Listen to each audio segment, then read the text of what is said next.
next word is disdain. Disdain means to look down with lack of respect. Or, as a noun, it means lack of respect.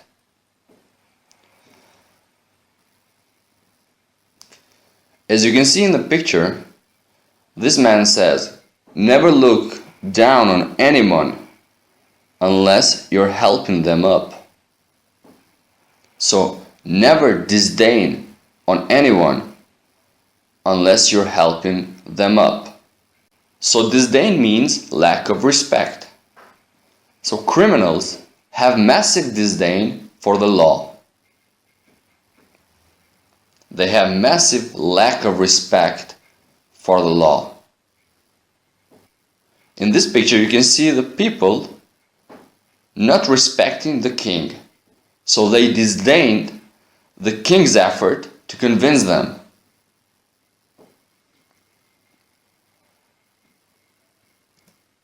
So disdain means lack of respect or to reject something with disrespect for it. Disdain. Our next word is vindicate. Vindicate is a verb as well. It means to clear from blame, exonerate, or to justify or support an idea.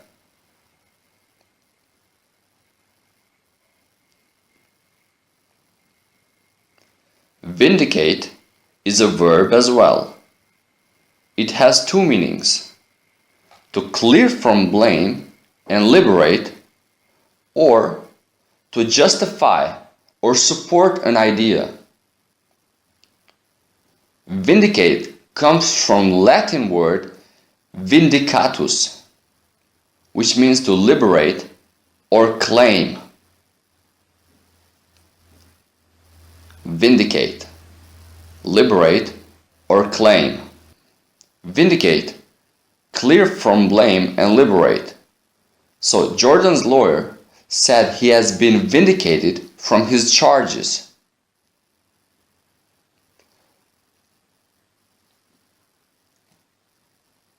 In the other context, which means to justify or support an idea, we took another example.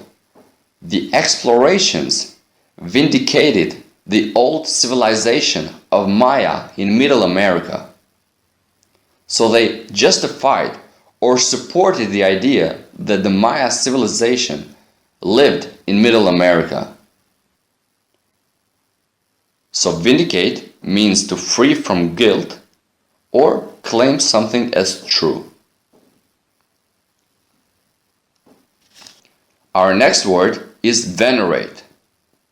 Venerate is a verb which means to revere, adore, or worship someone.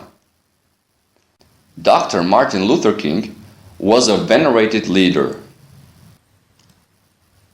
Venerate comes from the Latin roots venerare, meaning to worship. So Serena Williams is venerated by every tennis fan since the time she won the championship. She is worshipped. Serena Williams is venerated. Venerated because she won. Our next word is lament. Lament is a verb and it means grieve, express sorrow, or feel sorry about something.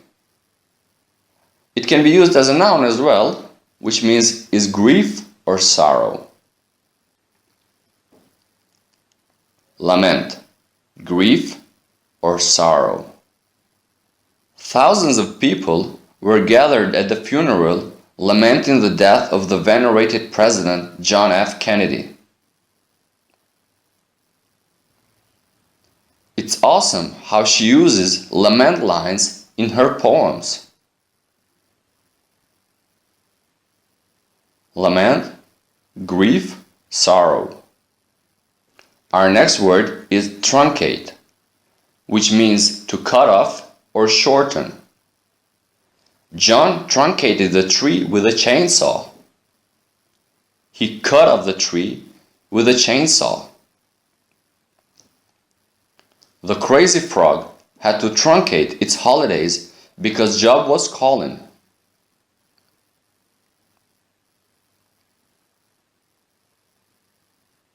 So truncate can be used figuratively as well as literally. So you can truncate your holidays, but you can truncate a tree as well. So truncate means to cut off or shorten a path. Truncate, cut off, or shorten.